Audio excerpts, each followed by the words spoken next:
Greetings, this is Dslyecxi from the Arma community group Shack Tactical. In cooperation with Bohemia Interactive, I'm creating a series of videos that explain some of the basics of Arma 3. Today, we'll be talking about the Zeus DLC, a free addition to Arma 3 released on April 10th of 2014. Zeus is based around the concept of a game master curating experiences for other players on the fly via a real-time 3D editor. A number of official scenarios are included with Zeus, focused on the Zeus Game Master mode. One of Zeus's core strengths is how modular and extendable it is. Zeus can be integrated into missions in whatever form a mission maker desires. That said, it doesn't require any mission making experience to use. Merely picking one of the sandbox sample scenarios allows anyone to hop in as a game master or assist as a game moderator in order to create a dynamic environment that can be tailored in real time to provide interesting and challenging experiences to the players. And for those players involved, the soldiers, there's nothing to it. Just hop in and see what the game masters have in store for you.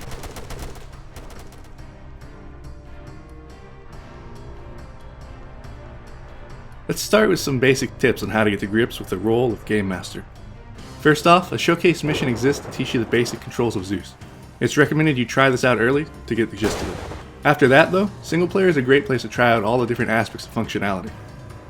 On the right, you have the main interface panel for creating objects, units, objectives, and so forth, while on the left is a pane showing what you've placed in the scenario, which allows you to easily find and edit different groups, units, items, etc. Once you place a unit or group, left-clicking selects them, right-clicking gives them a waypoint, and holding down Control will allow you to add multiple waypoints. If you want to create a patrol loop, simply hold down the Alt key to make the next waypoint a loop point. Delete will remove a unit, while In will kill them, destroy a vehicle, or detonate a mine. You can modify a waypoint's behavior by double-clicking on it. You can change group attributes by double-clicking on the group marker, and you can manage individual attributes by double-clicking on a single unit. Orienting a unit is done by selecting them, holding Shift, and left-click dragging in the direction you want them to face. Holding Alt allows you to adjust their elevation, which can be used to put units on top of buildings and similar. If you drag an aircraft in the air, it'll turn the engines on and start flying. If you drag a ground vehicle, object, or unit into the air, it'll float down under an automatically deploying parachute. It's possible for a game master or moderator to take direct control over enemy AI during a mission. This is best used to give an extra challenge and extra human element to the combat. When you take control of the AI, you're not trying to beat the players, you just want to make things interesting for them. Shooting close to them but intentionally missing can be extremely dramatic. Maneuvering and peeking around corners gives them harder targets, while placing yourself in close quarters can make a challenging room clearing experience for them. You don't have to stay as AI for long. Hopping into one, firing a few shots, going back into cover, and then switching back to Zeus mode will help keep them on their toes without forcing you to commit to lengthy periods as an AI. You can also place objects, either single ones or pre-composed sets. Some of these, like the intel objects, allow you to place discoverable documents in the environment that can be used as clues to progress a story that you've constructed for the players. Every object in the game is accessible through this. You can put down bunkers, vehicle wrecks, weapons, ammo, uniform items, all types of supply crates, decorative items, and whatever else you think will help enhance the scenario for the participants. The pre-composed object sets take the form of camps, roadblocks, and outposts, allowing you to easily create bases for players to defend or attack.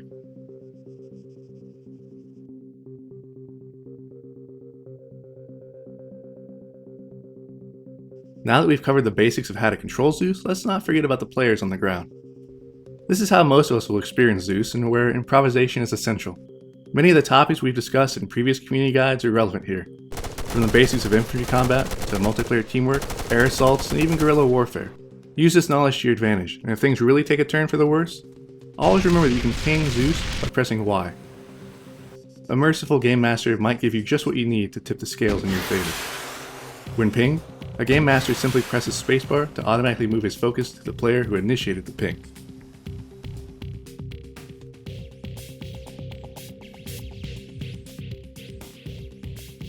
Moving on, let's look at this in further detail from the perspective of the Zeus Game Master or Moderator. Basically the people who are creating the experiences for the scenario's participants.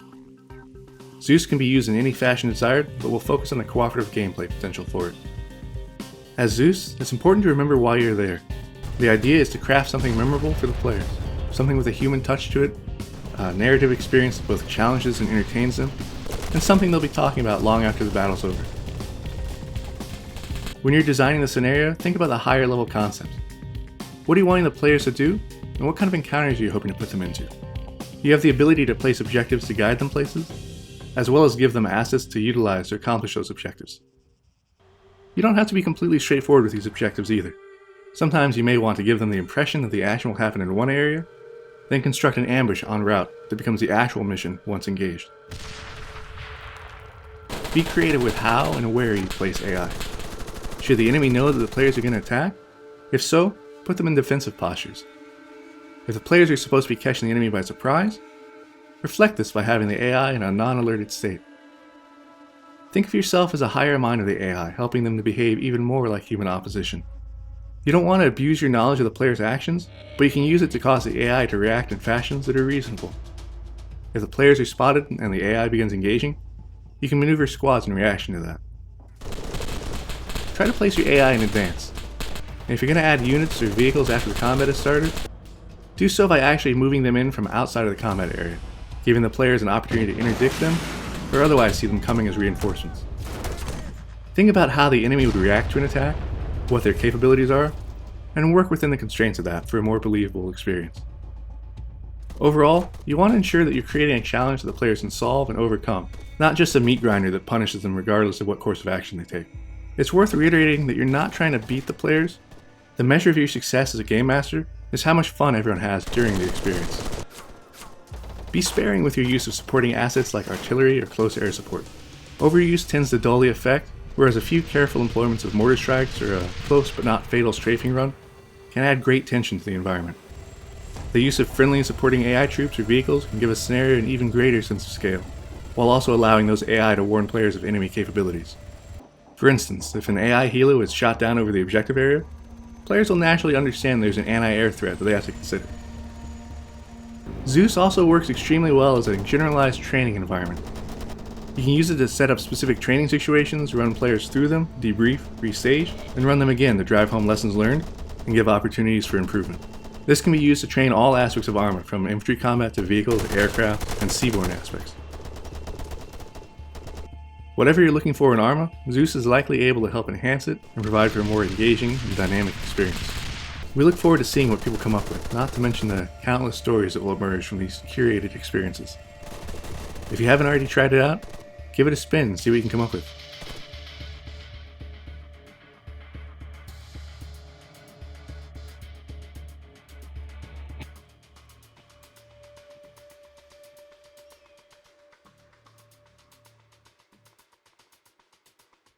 For more community guide videos, be sure to subscribe to the official Arma 3 YouTube channel.